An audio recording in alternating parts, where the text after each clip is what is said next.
One, two, three. Only on the Swag and Healthy Show. Only on the Swag and Healthy Show. Keep it going, Tam. Oh yeah, only on the Swag and Healthy Show. Alright, good job, man. Good stuff. Hello, world. Again, I say hello, world. This is your boy, Arthur Merv T, live at the radio station here in the lovely city of Madison, Florida. We welcome you to the Swag and Healthy Show, where it's all about empowering our communities, youth, families, relationships of today for a better tomorrow. We keep it real, we keep it positive, and you know we got to keep it live.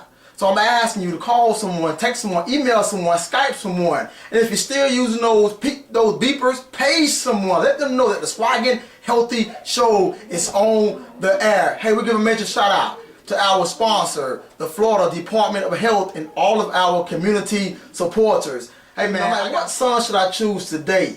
I took it back, because I think oftentimes we can complain about specifics. We could blame other people for things in our families and our lives that are not going right. But I want to encourage you, man, to get up, get out, and do something. The time for talking is over. It's time to start walking this thing out, to start moving towards our destiny as a people, to make sure our communities are strengthened year by year. We must see progress year after year. So I choose this song, and it's by Bone Thugs and Harmony, baby. And it's an old one now. So y'all, come on, get some of this in now. Get up, get out, and get something. All right, we'll be right back.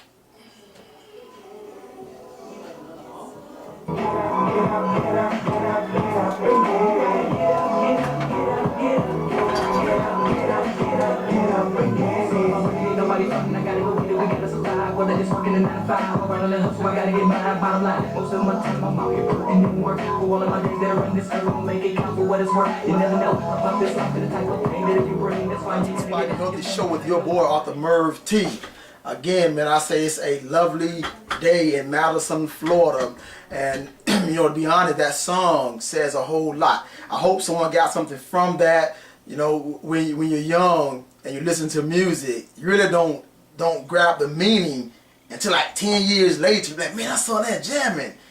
But we'll listen to the beat, not more so the words.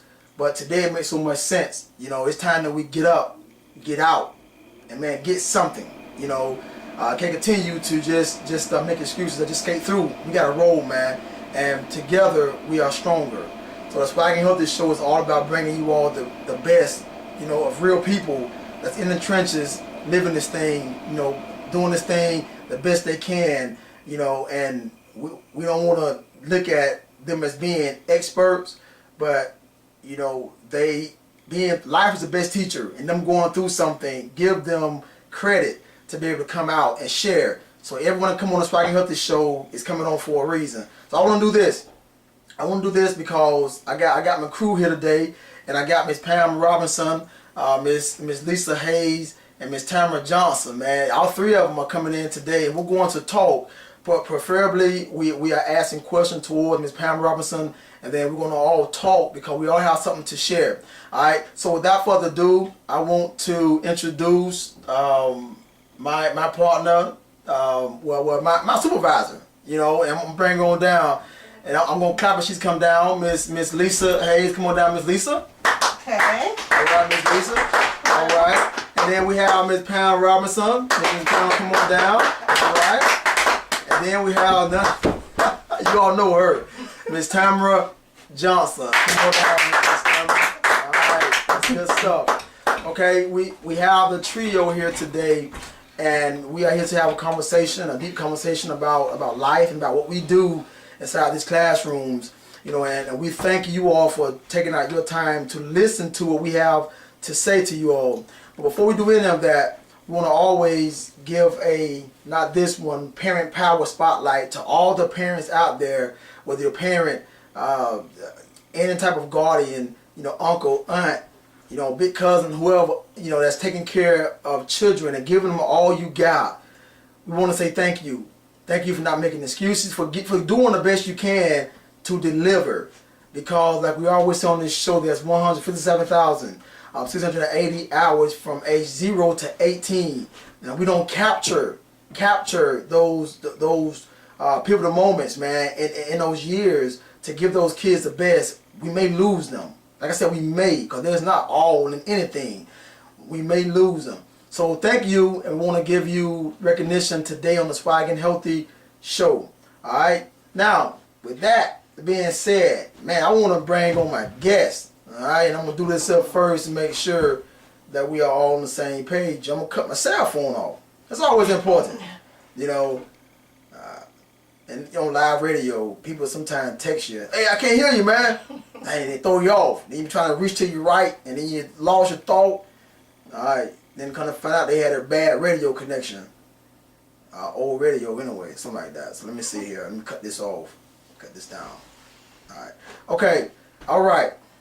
So, like I said, I got Miss Pam Robinson in the building. All right.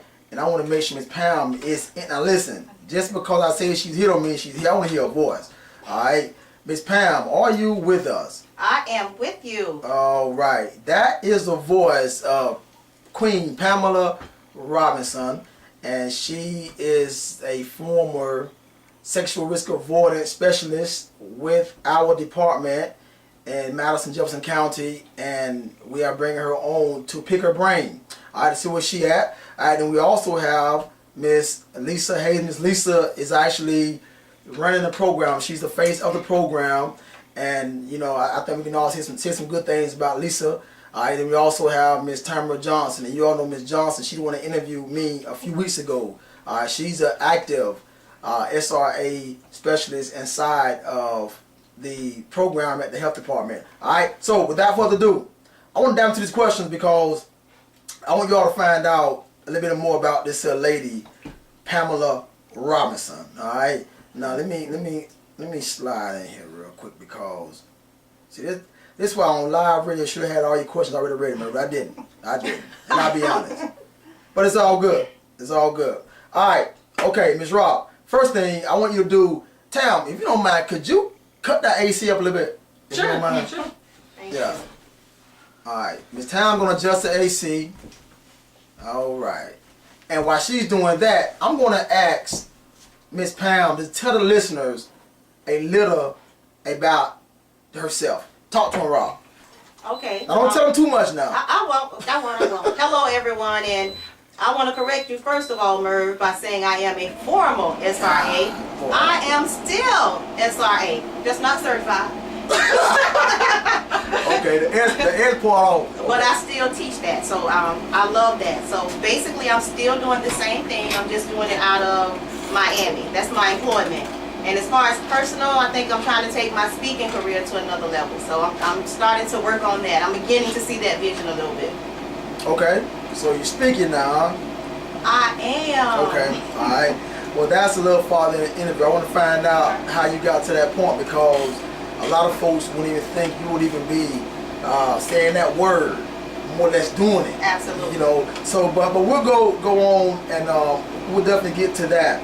But before I go there, I want you to allow Miss Lisa Hayes, if you don't mind, Lisa, since you're here in support of Miss Pamela Robinson, could you tell the listeners a little bit about yourself if you don't mind? Oh, I thought you were going to ask me to tell you a little bit about Pam. Okay. So I've been with the SRA program for several years.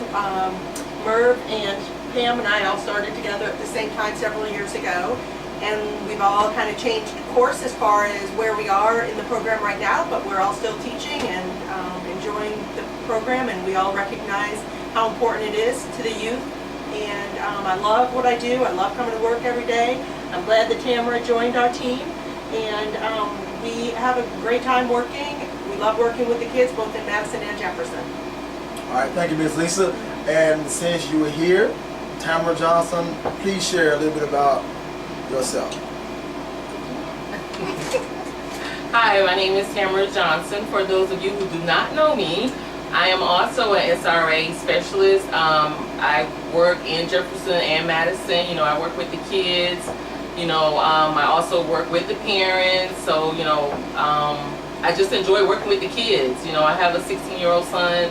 So, you know, he is my motivation, I'm his motivation, so I just love what I do, and I enjoy working with Miss Lisa. I've also enjoyed working with Miss Pam. I enjoy working with you as well, Merv, so we just, like to say, have a good time with our job. I enjoy going to work every day, so, and seeing the kids and knowing that we're making an impact with these kids, so and showing them some different things and teaching them. Okay, well, good stuff. Well, as you all see out there in Radio Land, that the people that we have here are enthused about what we do for the future of youth and families and communities.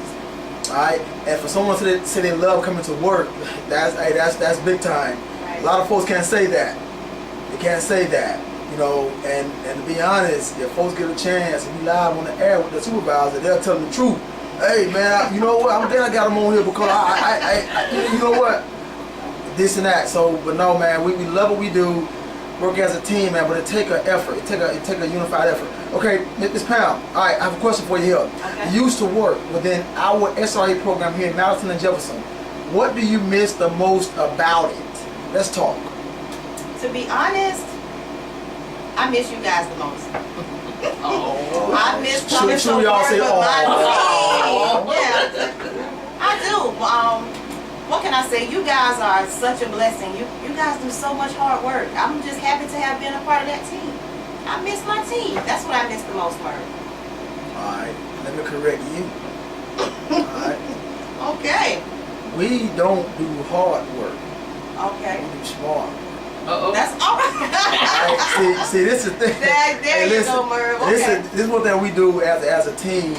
The reason we love our job so much because we have become so smart about how to do it. Right. You know, anything can be hard, but That's when right, you Merv. love Thank it you. and when you have learned how to, for one, it's smart to love your job.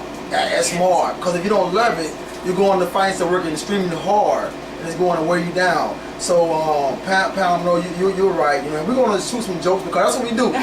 We have some cheesy jokes. Even we throw them in the class, and sometimes the kids laugh, sometimes they don't. We still throw them out there. All right, right. but Ms. Pam, all right, why did you go so hard at teaching the youth and parents about this thing called abstinence? So you know for a fact that it is not as popular. All right, the word abstinence is not as popular. Right. So what? Tell me. Why did you go so hard at teaching that when you was able to? Well, I'm speaking about here when we witnessed you doing it. Right. Well, why? I mean, because it's a message that the kids need to hear, and it's important.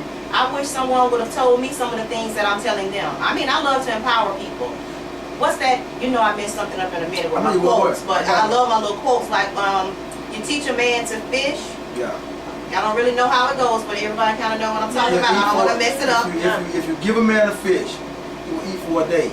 There you go. Teach a man to fish, he will eat for a lifetime. I love Is teaching. that about right? Yes, empowering those kids. Okay. All right. Well, while we on that topic there, I want you to pass the mic to Miss Town. You are one of the new ones on the scene. Why do you go so hard? Oh, we see you. We see you going hard. Why do you go so hard at this thing called abstinence? That's not as popular. Why? Well, really, you know, piggyback what Ms. Pam said, I wish someone had taught me that when I was in school, because being in this program when I started, you know, just reading the information, talking about it, learning it, it was just so much stuff that opened my eyes. And, you know, I realized and I look back at some of the things that I did or mistakes that I made, and I was like, whoa, you know what I'm saying? I wish I had this information so that I could have made some better choices and decisions in my life. And also, I have a 16-year-old son, you know, so what not best to be in this program to teach your kids, you know what I'm saying? So I just enjoy it, and I just love making an impact with the kids, and, you know, just knowing that I can teach my son this stuff and praying that, you know, he would stay on the same track and decide to make better decisions with his life and the choices that he makes in his life. Okay. All right. Pass them out to Miss Lisa. Oh. You know, Miss Lisa, we all started together. Right. And it wasn't easy, at least, you know, starting out. Right. But you also work in the nursing field as well. Right. So tell me, why do you go so hard? Why do you even stay with this? Well, I feel like we are so successful. As a team, we're so successful. We may not reach every child, but we reach some children. And, right. you know, when we say abstinence, I know that it does have a negative connotation. I'm try to call it sexual risk avoidance because that's really what it is. And when we go into the classroom for 6 to 8 hours, it's really character education. There's Right. so much more than just telling kids to say no. That's not really what our program is about. We don't go in telling them what to do. We give them the information so that they can make the best decisions for themselves so that they can have successful lives. That's right. And I love what we do. I think we are successful at it. You are. Yeah, and I totally agree. So I agree with everything you all said. Okay, wait, Merv, but before you go on to your next question. All right. Um, Yeah, you can this, hold it. You good. I am, thank you. Go ahead, Rob. You good? This interview today was supposed to be hijacked. Well, not supposed to be, but just to let you know, we're hijacking this interview. This is all about the SRA program Yeah. here in Jefferson and Madison County, not so much about me. I thank you for wanting to interview me because that's just the type of person you are. You know, you'll put somebody out there on Front Street, how y'all call it, on the spot. So I think it's only fair that you get that in return. So Okay, we're that's going to cool. tell you some thank yous, and we're also going to talk about our program. I want everybody out there to know the wonderful job that you guys are doing in Jefferson and Madison. And also, I just want to give you guys some praises. Y'all do, you may not say it's hard, Merv. It's hard work. You guys make it easy because you love what you do. Yeah. So I want to take the time to just give you guys some praises for all the hard work that you do. People don't realize it, but I do. I was on the inside. So now I can go back and tell everybody the hard work that you guys really do with these kids. It's hard working with these kids. Yeah. So No, we're hijacking it, and we're gonna start asking you some questions. Okay. Or we're gonna make better yet. Let's just make a couple of comments about how you put them on Front Street, because I have several. Oh, you all going there, man? I have several. How I mean, you really All right. have from the day I met you. Go ahead, talk to me. The first day I met you, you always talked to me about your family and how you love your family and this and that. Then you gave me your book to read, so I read your book and I was telling you, I was like, oh Merv, I read the chapter about you and your wife, and that was so heartfelt. It made me cry. So I was like, I would love to meet her one day. So Merv, being who he is, he brings Denise up there like 2 or 3 days later. I mean, I wanted to meet her someday, not then. So it's like this, like this character in this book was unfolding for me. Like, this was your Nubian queen, and I saw her, and I'm like, I don't know whether to bow, kiss her, say hello. I don't know what to do. Like, that was my first Front Street that Merv put me on. And the next one was with you guys, with Boys to King, in the auditorium where I'm supposed to be with Tanya and Davita and everybody. I'm supposed to be with all these people. Merv just put me out. He was like, now Rob, none of them here. You got to go out there. And I'm like, all of them? I had to go in and talk with all of them. That's just a couple of things. Merv has always put me on Front Street, or put me on the spot. So, and also, Merv, thank you for kicking me out of my comfort zone, because I wouldn't have came out of my comfort zone if it wasn't for you. Me being able to talk to you like I'm talking to you now is because of you. You did that. You had to kick me out. I wasn't going. You had to. I'm serious. So if y'all need someone to hold you accountable, this is your guy. He will kick you out the nest if you need that little extra push. Oh yeah. So I'm gonna let Tam and Lisa tell them on the spot moment. Okay, all right. Since we're getting on the spot moment, well, Pam, I have to say my first encounter of being put on the spot is when we went to Live to the Boys Ranch. Let me tell you what Mr. Bird did. So, we were going over there, to interact with the kids and stuff like that. And, a few of the Boys to Kings kids sat in the church. Mind you, we were in a church. So, Merv was like, Tam, hey, you feel a little uncomfortable about speaking to the kids? This will be your first engagement with speaking to the kids. I was like, I had to pause for a minute. So I was like, I guess I'll give it a try. So he was like, well, I got your bag. I'm right there if you need me. Now I ain't going nowhere. That's him. That's him. So, I get up, he sets everything up for me, I get up, he introduces me, and then it was my turn to get up and speak. So in the midst of, my PowerPoint and speaking to the kids or whatever, Mr. Mathieu, he walks out. He's gone. So at that time, I didn't know whether to just freeze up or continue to do what I was supposed to do. But all in all, I made it happen. I did just that. I was like, you know what? He's not going to always be on my back. He's not going to always be on my shoulder or in a room with me. So it's time I have to step up and do what I'm supposed to do. So, Merv, I just want to say thank you for kicking me out there and allowing me to do and make me feel comfortable with speaking to the kids and handling these kids. So, you know, kudos to you. Thank you so much. You know what? I'm glad you said that. Yeah, I left you on purpose, and you know this is what I do, and I'm glad you said that because, like Pam said, you know, if you give a man a fish, eat for a day, teach him, they eat for a lifetime. And I know for a fact how hard it is for someone that's not used to doing stuff like that. It's easy to stand behind somebody that's always doing it. But we got to sometimes get out your way, man. And let you fall, and then pick your own stuff back up. And he did that, but I picked a good crowd for you to do that. See, I want to, some venues I can be like that because I caused you to quit. Right. You know? But at least you would have got at me about that. Why you leave it by yourself?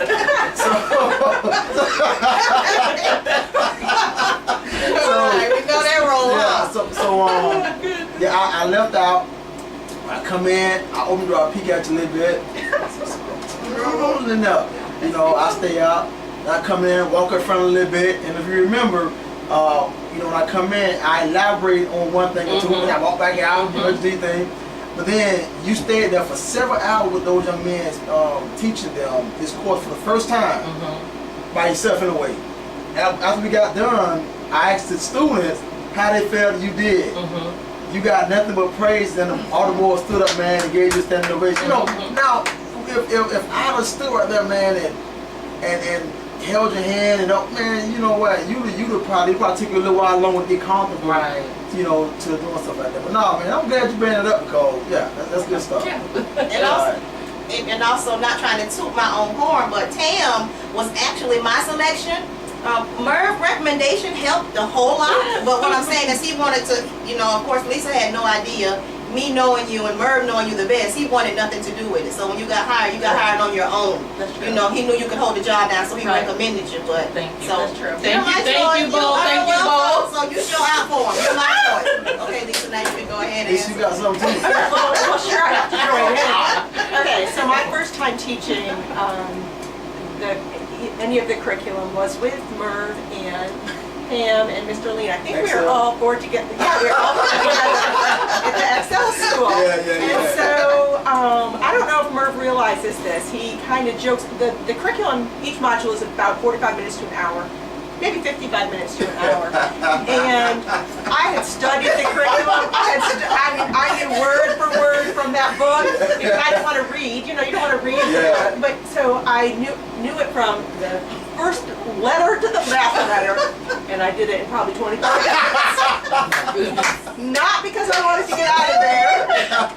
But I was so nervous. I just kept going. I just couldn't stop. And, you know, one of the things about Merv afterward, he said, wow, you did that in half an hour. I didn't know that could be done. One of the things about Merv is that he's so great with his constructive criticism after we teach. Right. He really, you know, Merv was just promoted, senior health educator. And one of the reasons, and there's so many reasons, there's a multitude of reasons, but one of the reasons is because he is so valuable at being able to watch his team and let them know what they're doing well, give them a lot of praise, and then also respectfully give them some suggestions on how to improve. And that's so valuable. He's such a valuable part of our team. And you know, I really appreciate it. But I know you all know this too because we really check each other. You know, this one right here, this one right here with the red shirt on. Before she left, she had got real. But you know, one thing about us, I'm glad this thing took a turn because folks need to know why we do what we do and how we do it and how we able to manage, man, and still be smiling. That's right. We do check each other respectfully. Right. You know, I remember the time you told me, you know, Merv, you know, you looking at your watch too much. When I was actually teaching my class, you know, we don't want to do that. You know, and you know, we were trying to get a curriculum together, a PowerPoint together. We was in the office fussing. I think this has to be with no Merv. You ain't right. I think this should be, you know. So we got a little argument, you know. But we got it together. We moved on, and it was successful. So man, we have learned to check each other. But then, you know, we don't have thin skin. You know, cause Lisa, whenever Lisa Murray, I need to talk to you. Okay. All right. What now? See, I'm one of those outside the box thinkers. Not sometimes I do stuff with good intentions always, but sometimes you can do certain things, but then somebody got to kind of stop and say, hey, listen, be mindful how this is done next time, whatever. So Lisa, and she be hating, she be like, Merv, I know, right? And, you know, I got you, Lisa. I got you. You know, so it's good, man. You know, we have all had jobs to where it ain't the job that we hate. It's the people over you. Like, God, man, if I can just get rid of this supervisor, I can manage. You know, and that's why as the person that I am, I try to make sure all of the staff that I work with feel comfortable, because if somebody like over your back, you know, that beating down your neck, man, micromanaging you and criticizing everything, man, make you feel like you a little girl, a little boy, you can't get your job done. And all the kids out there that need these services, it can't even get done if the person over you are not letting you be you or being respectful of the person you are. You know, so it's a good thing for us to give you kudos too, Lisa, because you know what you did? You actually fill Craig's shoes. Right. And Craig, Craig Wilson, if you're listening, which you probably not, because I think the internet piece is down right now, but you will hear it. Craig Wilson was our previous supervisor, our proud supervisor, and you know, Lisa took Craig's spot, and Craig, to fill his shoes, it was gonna take a special person. And I can think, because Lisa and I, we was all just co-workers. You was all educators. Right. You know, but when Craig moved on, Lisa moved up. And I tell you, you didn't miss a beat. Yeah, you're doing a great job. You didn't miss a beat. And you know, and we're not just saying this because you were here. You know, we have some deep conversations, and we keep it real with each other. Ain't no sugarcoat nothing. We all human, but we have a level of respect for each other. So as someone that work up under your leadership, I want to tell you on the air, thank you for allowing me to be me. Because I'm an awkward dude. She's definitely awkward. This one right here. Yeah, this one right here put the A in awkward. Tamara Johnson. So hey, listen, Tam one of them people that are just, she teaching a class. She just bust out, man, and start doing a bus stop for no reason. Where that come from? Where they get the kid from? You know, so it's you know, this is, so I mean, yeah, it's good stuff, man. I think we can all speak good things about each other in here. So I'm glad you took that, put that twist on it. That's something you normally do. Absolutely. And also the same thing with that, Lisa. I think all three of us think outside of the box. You're like the person who puts the box back together and say, okay, now let's do this. If you're going to think outside the box, let's do this. So just like Merv was saying, you allow us to be ourselves. And then when we think outside the box, you let us know, okay, let's do it like this. You show us like the order to take in doing it. So that's what supervising is about, and you are a wonderful supervisor. So. You know what? Make it easy. Yeah, I'll tell you one of the best things. You know, man, because it's about like us. I got some knowledge. You got knowledge. We never seem to know it all. I don't care. We feel like we have the right answer. We still pick each other's brain. What you think? You know, I don't care. One person always get to go their way. You open it up, everybody can give their comment. As a supervisor, you ask questions. What do you all think? It ain't always what you think is right. What do you guys think? That's wise though, because it takes pressure off you. I mean, you know, let me put it off one. Let me see what they think. And there it is. And that is so. If you can look at that, man, that is so symbolic to how this world should run. If the people in certain positions listen to the ones that's not right, it'll make things a whole lot better. You know, so yeah, another kudos for that right there. Back to we started a Boys Kids organization, and about 7 years ago, and we partnered with our health department program to pull off certain events. Every year we did our events, it was right there. I remember in 2011, 2010, one of them, we had our first CCM game. You was called, we was actually trying to have a meeting to discuss it. That's the only spot meeting that was. And yeah, and I know, I said, ma'am, listen, I need you to talk to the boys' key parents real quick. Because the health department was getting involved, you worked there, let's talk. Right. You was a little hesitant, but you did it, and everyone listened to you, and ever since then, you have been coming through every single year, either recording, doing something, running around, picking up this, picking up that, and the biggest thing was when our health department, our program got involved with assisting the community and building a ramp for a guy that lost his leg. I got that video of you, and that was on a Sunday, and it was not normal to build stuff on a Sunday in this area. Right. But we said we was going to do it. You came out, you helped with it, and that changed that man's life forever. You know, so this is why I love bragging on folks, man. That's out there getting it, cause your heart is real, Right. and it's in the right place. Right. So I'll never forget those moments right there. This became a reunion, man. To be honest, man, we actually I know, bringing right? up all this stuff, man. You know, Right. but let me get these questions in there, man, before people start crying in here. All right, Rob. We can get Lisa and Tam to answer some of these too. All right, okay.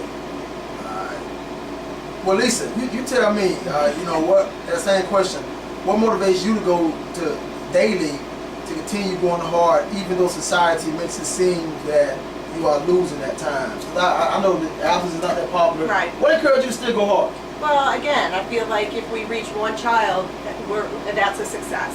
And I know that we are reaching more than one child. I know every time we go step into the classroom that we are reaching the children. You know, we're not right there with them when they make their decisions, but we give them a lot of information so that they can make the best decision for themselves. And I feel like, you know, it's powerful information that we give them. And, you know, we love the kids. I love the kids. I truly do. I care about the kids. I wouldn't be there if I didn't care about the children. Yeah. All right, and Tam, thank you, Lisa.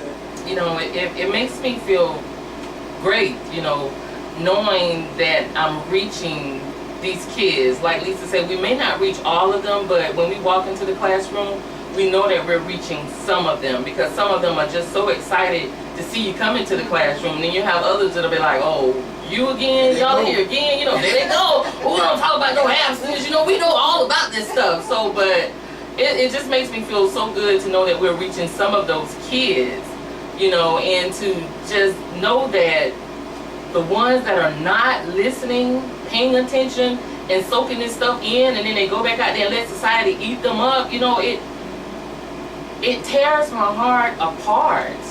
You know, it just makes me sad and just want to go back, hey, you know, do you need to come back to this class? Do we need to reiterate this stuff with you? Listen, you know, because the tragedies that are happening in a society, we need these kids to wake up and realize it's not a joke. It's not for fun. We're not in the classroom, you know, just to suck up the air or just to pass our time away. We're doing it because we care about these kids. We truly care about them, and we want what's best for them. Every day, every night, I go to bed, wake up and see my own son. You know, that is my passion. So I have to go hard for these kids.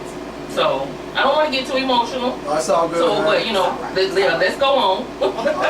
Well, so real quick, we'll give everybody a chance to say something about this right here. As an educator, what is your most rewarding part of your job? Just brief. I guess for me it would be seeing the smiles on the kids' faces and having them hug me. Like, I can't trade that in for nothing in the world. Just to have one come to me. I work with a huge Haitian population, and they always call me Miss.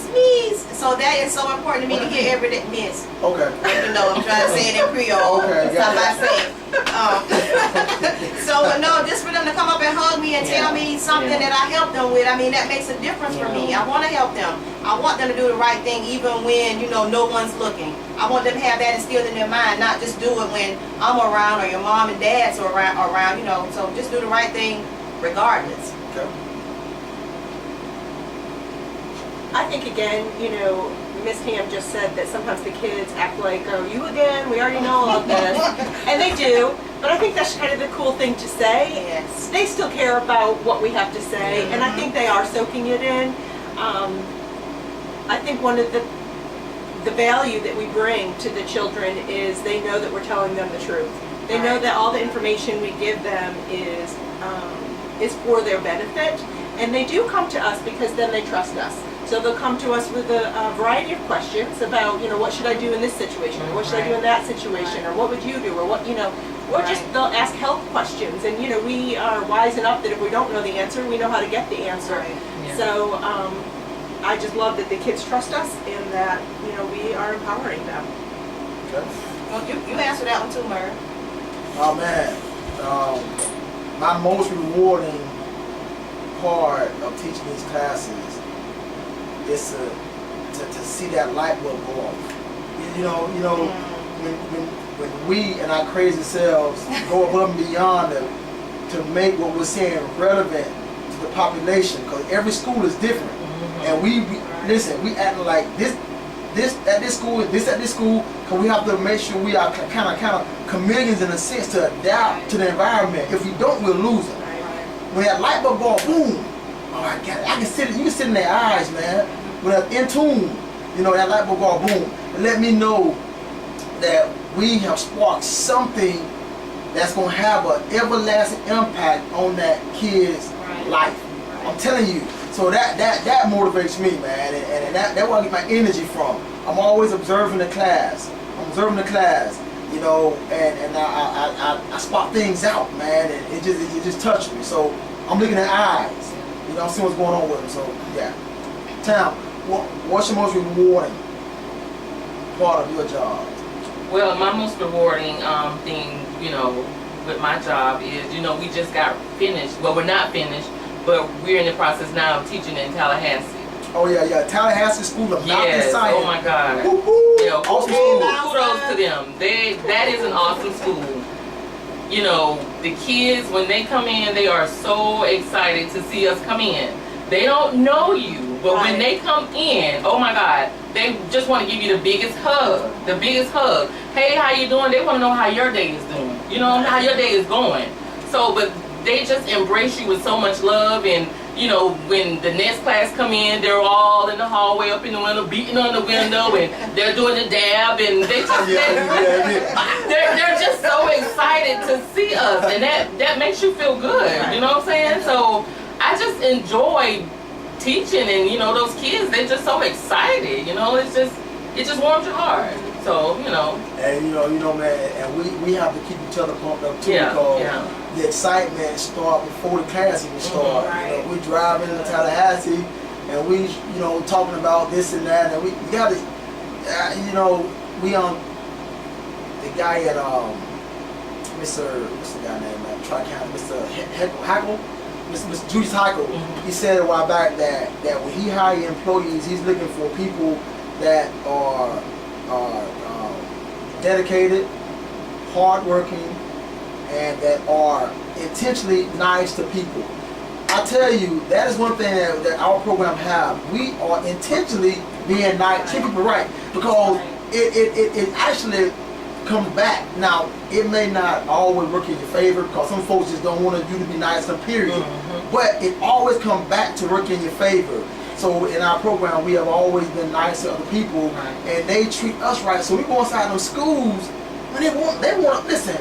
The love starts at the front desk, That's right. and then it follows on back to the back. All the way down to custodians. They want to come on and check our hand and come with being nice to people. That goes a long ways, man. It does, and don't forget the cafeteria people. Shout out to my cafeteria people, because they feed me. I make friends with them first. Definitely. Okay, you guys show some love to them. You talking about the people at School of Mountain Science? They are an addition. Yeah. So they are. But every other cafeteria that I've been in, well, all cafeterias that I've been in, I've made friends, and they feed me pretty well. Some thanks to you, Merv. Oh yeah. Well, you gotta give a gab. Talk to people. Talk to them. You're right. And that's it. So we're down to about 11 minutes. All right. Tell me something. Society have so long. I gotta go through this pretty quick. I want to get your opinion on it. Society have so long taught our youth you know, just to use condoms. Okay? It's a norm. It's in the atmosphere. It's in the kid's psyche. A lot of them, not all, a lot of them. I must protect myself. I'm gonna ask you a question. We all got kids, some got grandkids. What are we teaching our kids about condom use versus abstinence? What are we putting before the other and why? If I can get that from at least two of you all, because we're short of time. Okay, let me make sure I heard the question right. What you're saying is what we're teaching the kids in general? Your kids What I'm teaching, okay. and your grandkids, what are you going to teach your grandkids about this thing called abstinence / condom use, you know, and all that? And I think it's levels to it. So of course, first things first, I'm going to teach them abstinence. That's most important. That's like the foundation we set. So I'm definitely going to set that foundation. That's why I love teaching it. That's why I know the hard work you guys put in trying to make that point to the kids that we teach. So that's a huge one. So first and foremost is going to be abstinence. I understand other programs. I'm not saying that I agree with it because I don't, but I do understand. Some folks need it. Absolutely. And if that's their calling to teach that, that's on them, but I know mine. And if we just work together, once we lay the foundation, and then like whoever's on that other level, they can go for that. Because some of our kids are not even on that level. Definitely. It starts with character. So that's where it starts with, and that's the curriculums that we choose to start with. Well, why stay right there for a second? You want to add to that? Are you good? You good at least? All right. Let me go to the next question here because I want to speed up here. All right.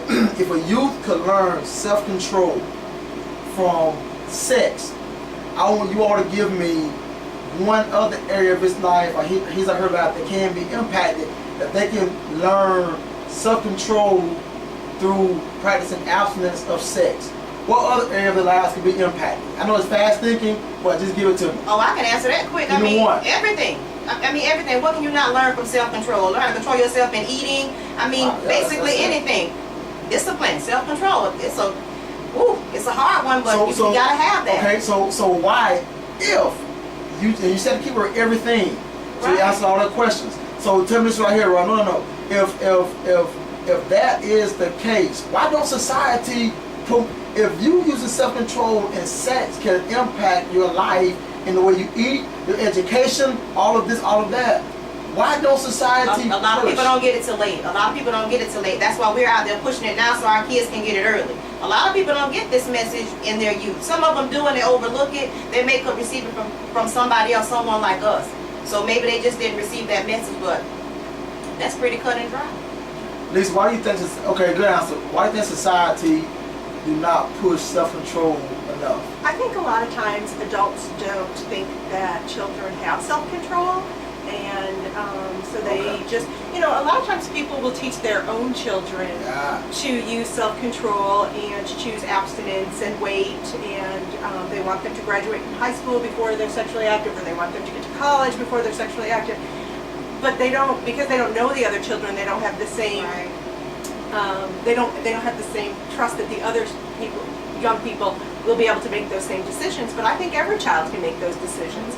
Every child has the ability. Sometimes they don't have the information and the knowledge, but I think it's unfortunate that our society doesn't have the faith in the children, because we all know that truly that is the best way to protect themselves is abstinence. All right. Pam, you want to add? Tam, you want to add? You good? I guess I could just say a little, society is just not teaching the kids about abstinence, because there's a lot of people and a lot of parents out there, who are out there in the world and they don't know, and like Lisa said, they're just not thinking about it. They've done it, so some of them are probably just like blinded by, what their kids are doing out there in the world, and it's like, I guess they're trusting their kids to do the right thing, but you just never know what your kids are out there doing. Right. And society is teaching them that it's okay. They're promoting it on the TV, they're promoting it on the radios and with the songs and music and stuff like that, and this society is just not teaching our kids about abstinence. Okay. All right. I got 3 women in the building today, folks. Yes, 3 women. I'm going to ask a question, a personal question. All right. You all say you want to hijack something, right? All right. Okay. So no, it's cool because in society we often hear that a woman can do it by herself. I don't need no man. Yeah, I have my kid. My kid will be alright. He don't need me. He don't need no man. Okay. It took a man to make it though. Alright? It took a man to make the baby. Question I have, I want y'all to answer it individually. I don't ditto, I want to answer. Alright?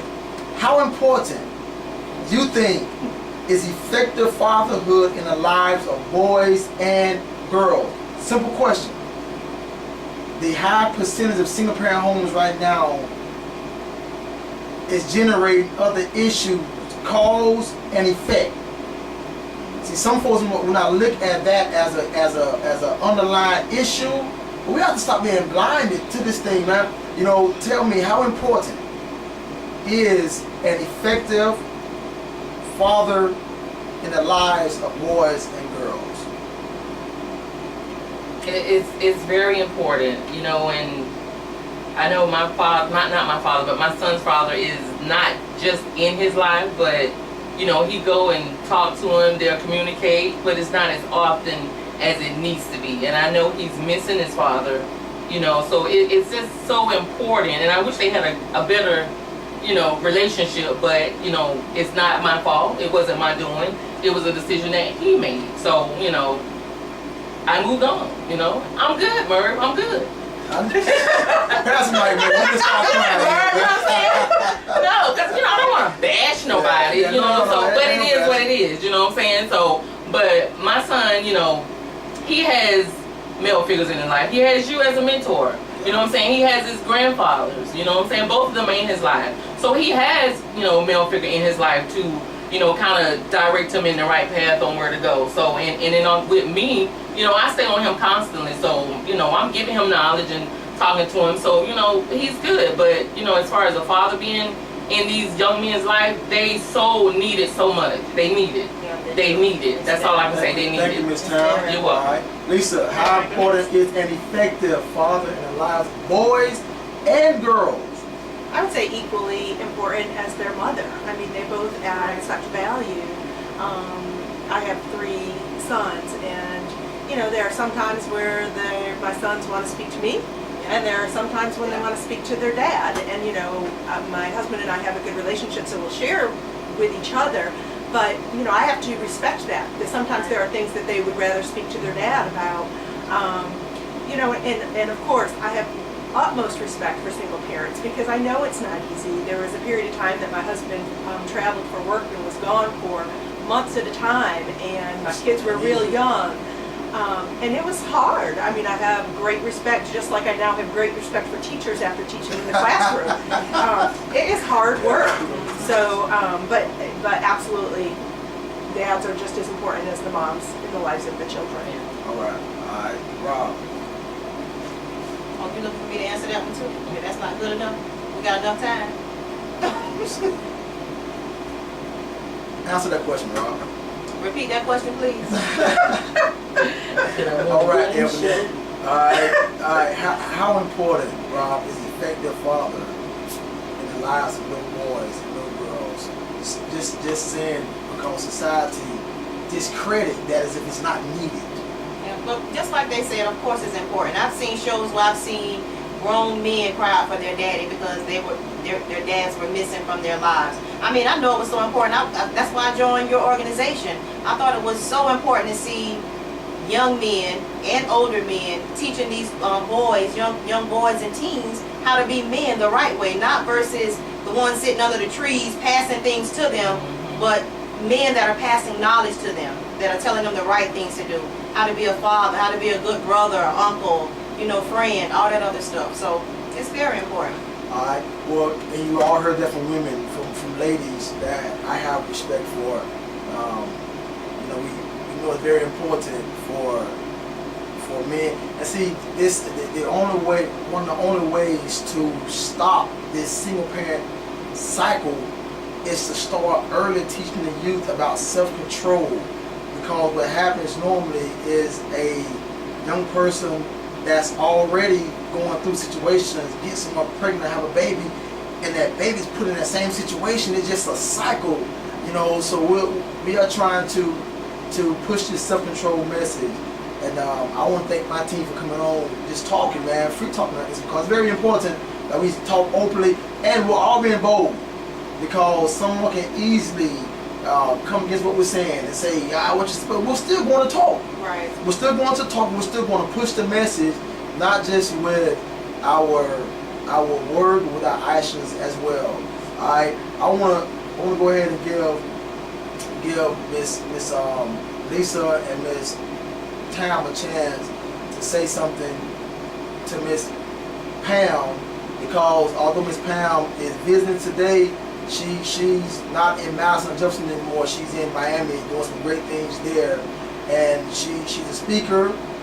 She got some great things going on, so I want y'all to look her up and, you know, man, get her on your team. Call her, reach out to her, email her, whatever it takes.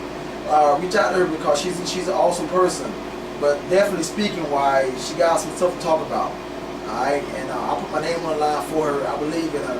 Alright, so Pam, tell me if you don't mind, could you, Pam, Yeah, he always get that confused. can you just share some with her?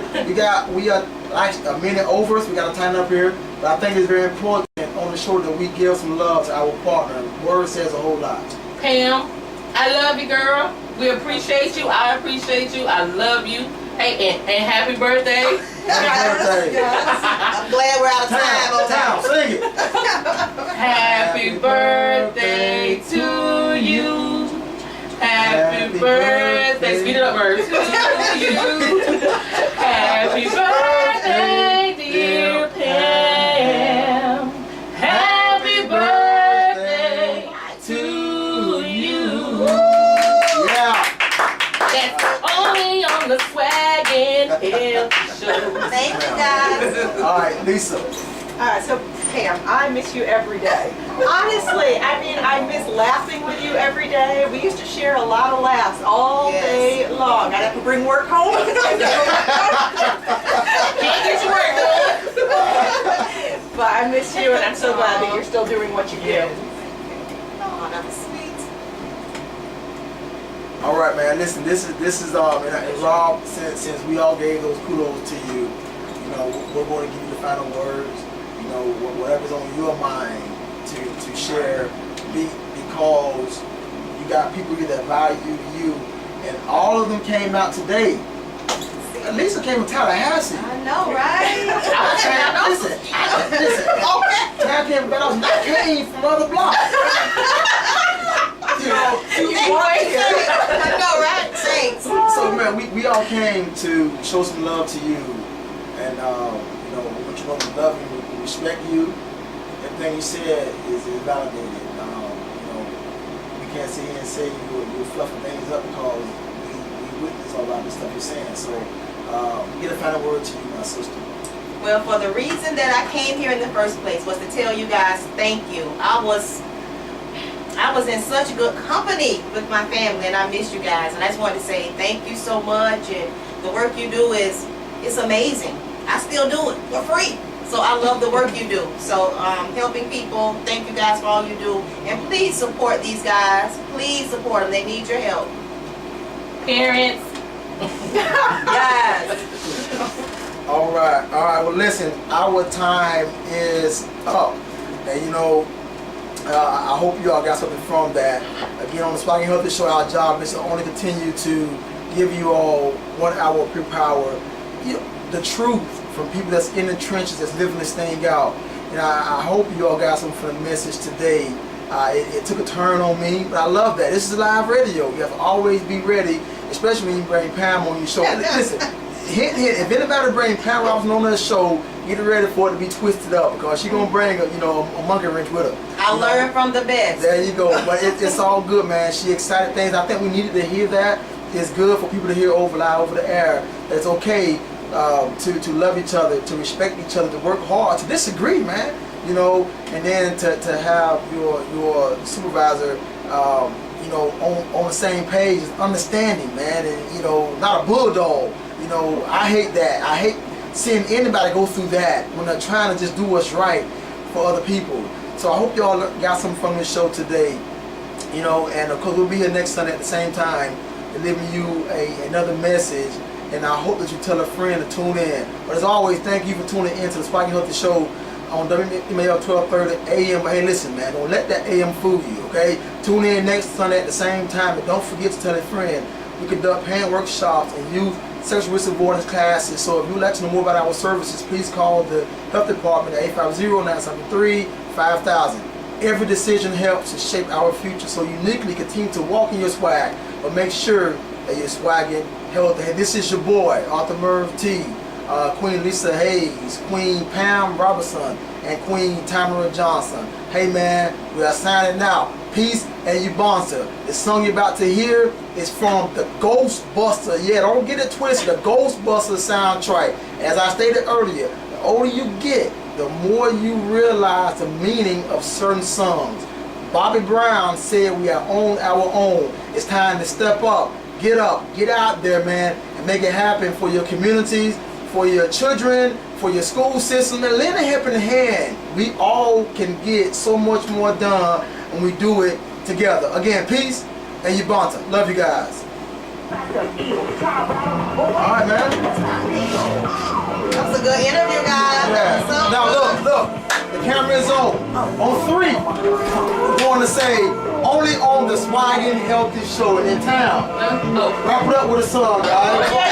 Alright, okay, on 3, only on the Swaggin' Healthy Show there. You're gonna come back, you're gonna rip it, alright? Alright, 1, 2, 3. Only on the Swaggin' Healthy Show. Only on the Swaggin' Healthy Show. Keep it going, Tam. Oh yeah, only on the Swaggin' Healthy Show.